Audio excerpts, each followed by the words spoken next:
So creating the course, you got to choose your course based on the survey and sometimes gut instinct of what you know will sell. If you've been selling it for years and you know that there's demand and potentially nobody else is doing it, whatever. Should be based on some data as well, of course. But you're into creating the course. You've got to choose that course.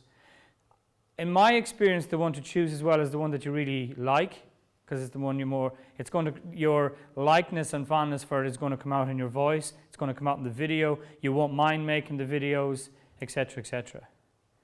But it has to match up with the one that's in demand. Okay? There's no point in making a course just because you like it.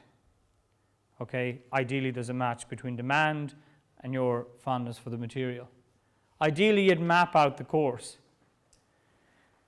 There's no point even halfway through the recordings and going, I wonder what the next section should be. So map it out. Mind Maps is a great technology or technique for mapping out your course. For those of us who've given training courses before, you would have a content mapped out, but map out what are they going to get in chapter 1, video 1, or section 1, video 1, whatever you want to call them, lecture 1, whatever you want to call them, what are they going to get in the next one, etc., etc. Am I meeting the promise and the objectives and the outcomes, the learning outcomes as I progress? Are they getting those small wins as they're progressing? Can they now do something that they couldn't do prior to this video? Map out the course. Because you might say, actually, this is, as I get into it, I should split this course. Basic, intermediate, advanced.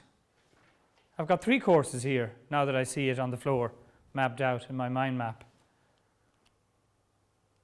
So, map it out. And the key points of each module. And in a lot of cases, it's how-to, particularly in more technical courses, how to set up a Facebook ad, how to run a Facebook competition. And use words that will show certainty.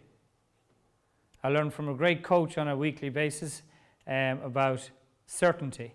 You have to show you're certain about what you're delivering and give the people who are being delivered to certainty. So use words like effectively as opposed to how to set up a Facebook ad. Stick effectively at the end. It makes a huge difference how to set up a Facebook ad effectively or an effective Facebook ad as opposed to a Facebook ad. So use language. It's there for us all to use. It'll make a huge difference to the student and the pupils, etc., and the people learning when they can be more certain that this is the course for them. Okay?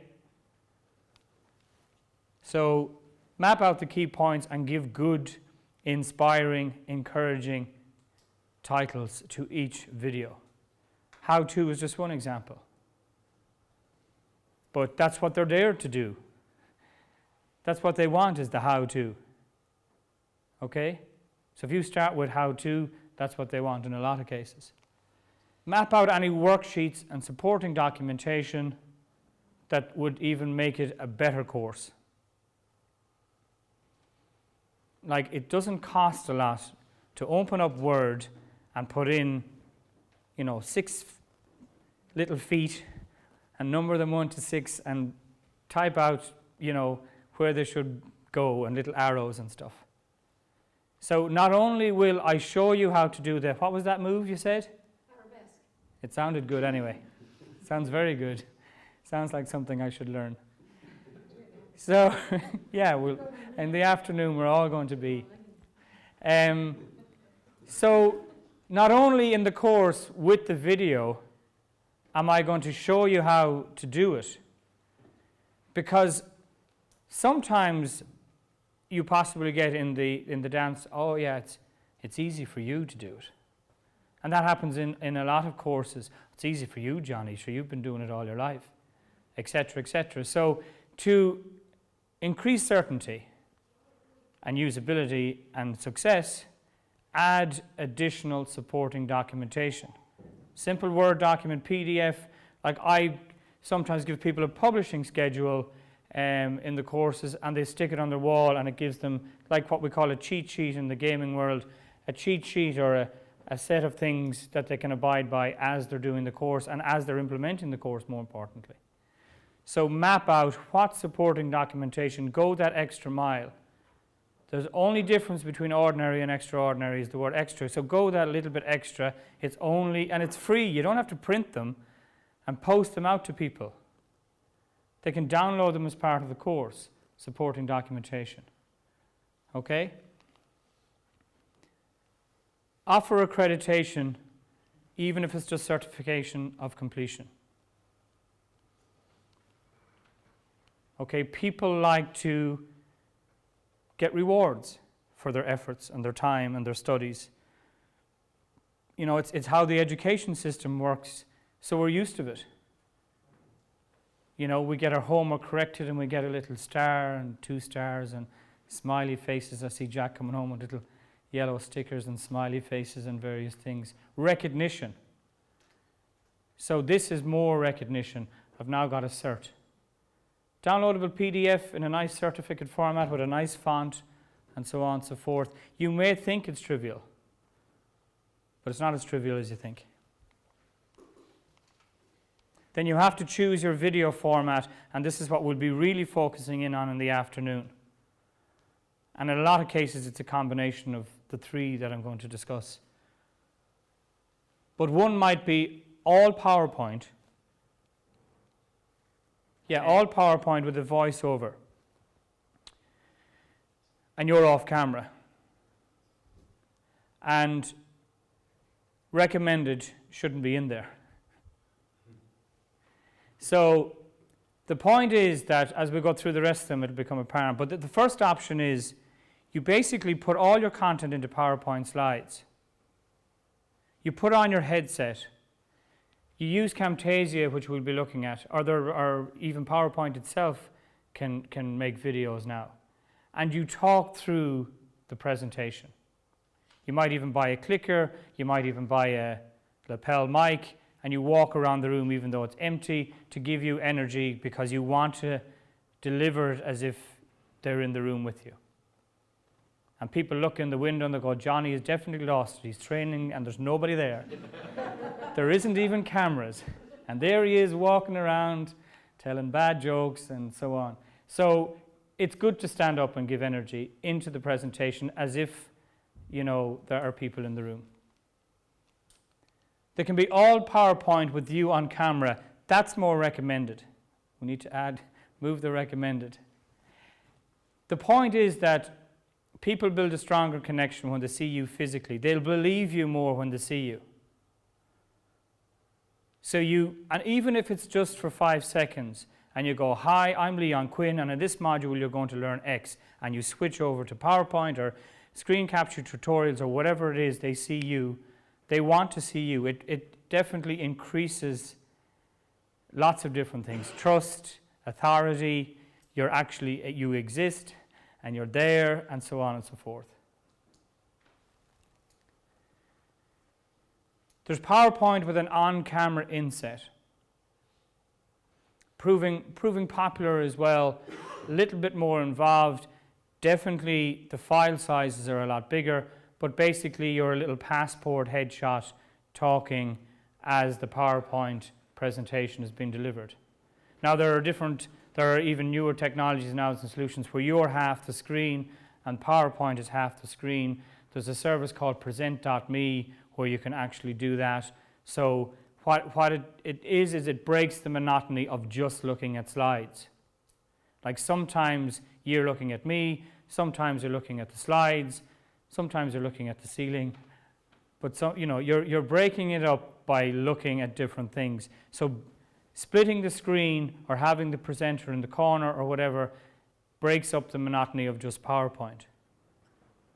And when you're sitting watching even a 60-second to 3-minute video and it's just PowerPoint, engagement levels go down fairly rapid. You're still delivering what they want to know, they're just not feeling it. So, there's various, to go to the extreme, and some people do it, they pop in and going, are you still there? And they pop out again and it's back to PowerPoint. And you're going, but they're back engaged again. So It's like those YouTube videos, they'll be coming out now again for Halloween, and you're watching something and there's music and whatever, and it's all mellow, and you go, you have to watch this to the end or whatever, next thing, scary face comes out. So you can have PowerPoint with an on-camera inset. Or you can deliver it all on camera. The challenge there is being able to deliver without the prompts of slides, etc., because once you, you can use a teleprompter if you want to buy one, but I've done various things without teleprompters, and once your eye leaves the camera, when it's you looking directly at the camera, once it looks down or anywhere else, you lose that connection. It's the same in communication. Physically, you're talking to somebody and they look at their watch, or they look up at the ceiling or down at the floor, and they're going, are they actually listening to me? You know, have they to be somewhere else, etc., etc. And it's really amplified in camera work. Okay, that's why in RTE the teleprompter is in front of the camera. They're looking right down the lens, but yet the text that they're reading goes right up in front of the lens. Now you can buy a little mirror from your iPad, and there's an app that makes a teleprompter work and stuff like that. But the point is, if you're going to do an all camera, practice it and nail it and get the script. I mean, it needs to be natural as well, and the more unscripted it is, the better. The more natural it's going to come across. But trust me, it can be a challenge if it's new to you to deliver up to 60 seconds to 2 minutes of an unscripted message without some help. But very, very effective, of course. You can have all on camera standing beside a flip chart, or indeed with Camtasia, you can have the bullet points appearing beside your head. One that I did most recently that I'll show you an example of is I had the script typed out, and I knew I was going to be reading some of it. So I practiced the script all right. So I got the first line, read the second one because I looked down, had a quick look at the third one and looked up again, and delivered the third one down the lens, and so on. And then edited in images that reaffirmed the message over the parts that I was looking down. Just takes maybe, Joe, you watched me do it, it took a couple of minutes, right? So it's funny when you don't get the imagery right and you're caught looking down and you have to edit a little bit, so make sure you get that right. The point is that if you really want to, you really want to get it down the lens, but you're not, because I tried it a few times and it was a little bit technical and I'm making a few mistakes, so I said, right, I'm going to type it out and try this. And it worked. You just have imagery reinforcing the message. It gives you a chance to look down at your notes or your script. But too scripted, and it comes across too scripted. And the audio must be crystal clear. Like they say in video and audio that they'll give you a little bit of leeway on the video, surprisingly enough, but they'll give you no forgiveness for bad audio. And it makes sense, really. I mean, you can see what's going on, but if you can't hear them explain, and particularly when it's just a headshot, head and shoulders, and you talking if they can't hear you. I mean, sometimes if it's a video that's showing what you're doing, but just crystal clear audio, absolute must. There are shotgun mic there that I can show you, but one tip that a few people use if they're using their smartphone, particularly the iPhone for making videos, is plug in the headset that came with it, because there's a mic at the end of it, well, halfway down from the earpods, and hold it out of frame. It's crystal clear. Really, really good. Some people even leave them in and talk into the camera, going, hi, it's Johnny, and in this video. I wouldn't necessarily use it all the time for a course, but in certain videos you can hold it out a shot. You could even interview people, but it works.